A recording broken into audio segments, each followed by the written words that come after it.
White police department in Ferguson racist? Maybe. Maybe that's why there's been rioting. Maybe Michael Brown's death was just the tipping point. Spike Lee says in America there's a war on the black male. Not just killing us. It's the educational system. It's the prison system. It's for these young black men growing up with no hope. So I think it's systematic. There is a war on black boys in this country. In my opinion, there is a war on African American men. A war? John McWhorter has written several books about race, like Crisis in Black America. Is there a war against black men? No, there isn't. And that notion is theatrical. There's room for theater, but no, there is not a war against black men. However, there is a very serious problem. And what it is, you talk about my books. 15 years ago, I wondered why so many of my fellow black people seemed to think that being black was still as much of a burden as it had been in 1960. I genuinely didn't understand. I don't mean that I thought they were crazy. I thought, I don't feel that way. Racism feels to me like stepping in some gum sometimes. And there are these other people who've led lives I thought were similar to mine who seem to feel that nothing's really changed. I very quickly found out, and that's when I started writing these books. The problem is the police. The reason that so many people are given to saying things like there is a war against black men is because of a very real problem, which is the relationship between police forces and particularly young black men. That's what creates the feeling of us being under siege. You cite three reasons for that.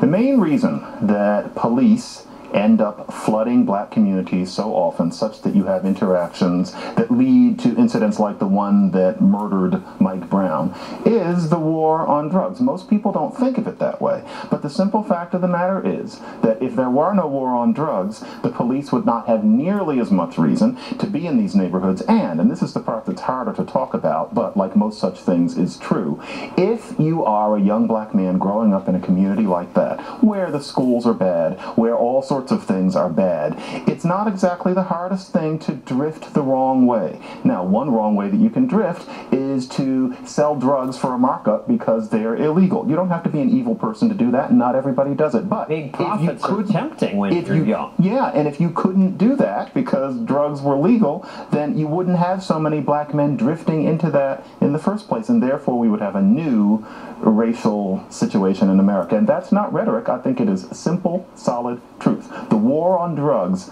is what makes thugs, and the war on drugs is what brings cops into these neighborhoods to kill people in the first place. And the equipment the SWAT teams have, which was meant for riots, now is mostly being used for drug raids. Yeah, and if we didn't have a war on drugs, we wouldn't have to talk about the ethicality of it. It simply wouldn't be needed. It would solve so many problems. But your second reason, racism. There is some racism. Oh, certainly. Racism is part of America. It's part of humanity. It's part of the black American past. It's part of the black American present.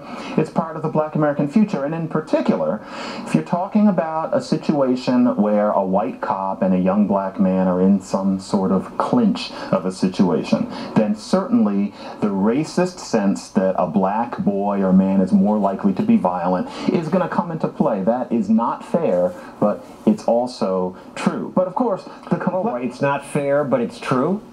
Frankly, a lot of things that aren't fair are true. Now, what's important is that the reason that white cops feel this way is not because of how white people felt about slaves 200 years ago. There is a direct cause, which is that we have to face that black men do create a disproportionate amount of the homicides in this country. We can talk about what all the reasons for that are. Those reasons tie into racism, but that's still true. The stereotype comes from something real, but it doesn't end up getting people killed. To be suspicious. Unfortunately, many police do have a reason to be suspicious. That doesn't mean that they should be killing people, however. But you know, John, I lack a certain amount of faith. I don't know how training can really address this sort of thing. I think we've kind of hit a wall on Ferguson, which is really the same thing as we went through with Sanford, Florida last year. Really, we've got to make it so that these boys don't encounter these cops nearly as often, so that the racism won't end up playing its part in a clinch. I don't think we can exterminate the racism with editorials. What we can do is get the cops out of the communities.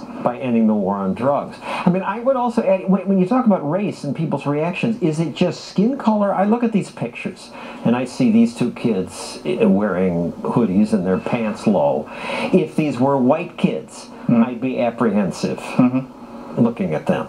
And I look at the I see the kids leaving Catholic high schools in New York City. I help some pay tuition. Nobody's afraid of these kids if they have on a crisp white shirt. Yeah. And if they don't swagger when they, or whatever the word is. Yeah, the move, yeah. All of that is not ideal. What it is a grand middle finger stuck up to authority. And in particular, when you're talking about the pants hanging low, the genealogy is pants in prison where you're not allowed to wear a belt. That is a kind of a gesture of solidarity to black boys and black men in prison. Many of these kids don't know that. It's just the fashion. Now, it started as that. Now, it's just a matter of what's in the water. It's like the way you pronounce things. It's the way that you happen to walk. You don't think about it. It's part of the culture. And I can guarantee you that dressing in a way that's designed to say F you to the world or to the man or to the cops is something that would ease away if we had one generation of black boys not growing up thinking of the cops as the enemy. Thank you, John McWhorter. Next, how's the media doing? Have we